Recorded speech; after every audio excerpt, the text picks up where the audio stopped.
வைகை ஆறு 58ஆம் கால்வாயை திறக்கவே இல்லை. அரசுக்கு அது பற்றி எல்லாம் அக்கறையே கிடையாது. அவர்களுக்கு இருக்கிற அக்கறை ஒன்றே ஒன்றுதான். துணை முதலமைச்சராக இருக்கக்கூடிய மதிப்புக்குரிய உதயநிதி ஸ்டாலின் அவர்களே முதலமைச்சராக்க வேண்டும். அதை ஒன்றை தவிர வேற அவர்களுக்கு எந்த விதமான நோக்கமும் கிடையாது. இன்னைக்கு கிராமத்தில் எந்த ஊருக்கு போனாலும் கஞ்சா, பள்ளிக்கூட வாசல்ல போனா கஞ்சா. பிறகு இன்னும் லேட்டஸ்டா ஒரு மருந்து கண்டுபிடிச்சிருக்காங்க. என்ன மெத்தபெட்டமைன்னா மெத்தபெட்டர் ராஜபாண்டி தெரியுதான்னு தெரியல. மெத்தபெட்டன் ஏதோ சொல்றாங்க. எல்லாமே இன்னைக்கு ஒரு மோசமான ஒரு சூழ்நிலைக்கு நாடு போய் கொண்டிருக்கிறது. ஏன்னா அவர்களுக்கு பத்தி கவலையே கிடையாது. இன்னைக்கு பக்கத்தில் இன்னைக்கு போயிட்டு வந்தோம், மலை மாடு பத்தி போயிட்டு வந்தோம். வெறும் மாட்டை வைத்து பிழைக்கின்ற ஒரு சமுதாயம். அவர்கள் பாவம், அவர்கள் வேற எதுவுமே தெரியாது. ஆனால் இன்றைக்கு அவர்கள் பாரஸ்டரை அவர்கள் ரொம்ப துன்புறுத்துகிறார்கள், அவர்களை அடித்து துன்புறுத்துகிறார்கள். மிகவும் ஒரு வேதனையான ஒரு சம்பவம். இன்றைக்கு கண்ணீர் வடிக்கின்ற ஒரு மோசமான ஒரு சூழ்நிலை. பழங்குடியினர்கள் அங்க வாழவே முடியவில்லை. இன்னைக்கு பாத்தீங்கன்னா காவல் நிலையத்தில் போய் ஒரு பெண், 14 வயது பெண், காவல் நிலையத்தில் போய் ஒரு 14 பெண் அவங்க கம்ப்ளைண்ட் கொடுக்க போனா அந்த பெண்ணையே பாலியல் பலாத்காரம் பண்ணக்கூடிய அளவிற்கு இன்னைக்கு காவல்துறை மிக மோசமாக இருக்கிறது.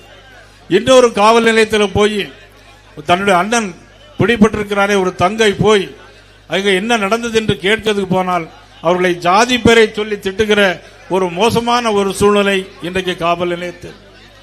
லாக்அப் டெத் மரணங்கள் 34 மரணங்கள், பாலியல் வன்கொடுமைகள் 18,200 பாலியல் வன்கொடுமைகள் நடந்திருக்கிறது. அண்மையிலேயே கோயம்புத்தூர்ல பாத்தீங்கன்னா அவங்களுக்கு எல்லாம் தெரியும், ஒரு ஆணும் பெண்ணும் தனியாக இருக்கும்போது அந்த ஆணை அரிவாளால் வெட்டிவிட்டு அந்த பெண்ணை 19 வயது பெண்ணை, கல்லூரி படிக்கிற அந்த பெண்ணை தூக்கி கொண்டு போய் 3 பேர் கஞ்சா போதையில் விடியற்காலம் 4 மணி வரையிலும் பாலியல் பலாத்காரம் பண்ணியிருக்கிறார். எவ்வளவு ஒரு மோசமான ஆட்சி! சட்டம் ஒழுங்கு எங்க இருக்கிறது?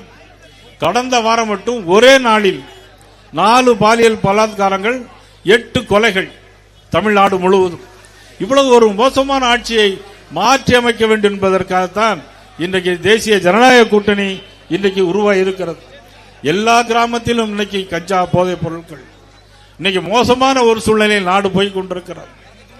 தமிழகத்துடைய வெற்றி கழகத்துடைய தலைவர் விஜய் கரூருக்கு இதே மாதிரி ஒரு பொதுக்கூட்டத்துக்கு போயிருக்கார். ஆனா அவர் என்ன பண்ணார்? 12 மணிக்கு வாரன்னு சொல்லிட்டு இரவு 7 மணிக்கு போனார். கூட்ட நெரிசலில் 41 பேர் சிக்கி செத்தனர். எப்படி செத்தார் என்று தெரியுமா? முன்னாள் அமைச்சர் ஒருவருடைய தூண்டுதலின் பேரில் இவர் மைக் எடுத்த உடனே பேசுகிறார்.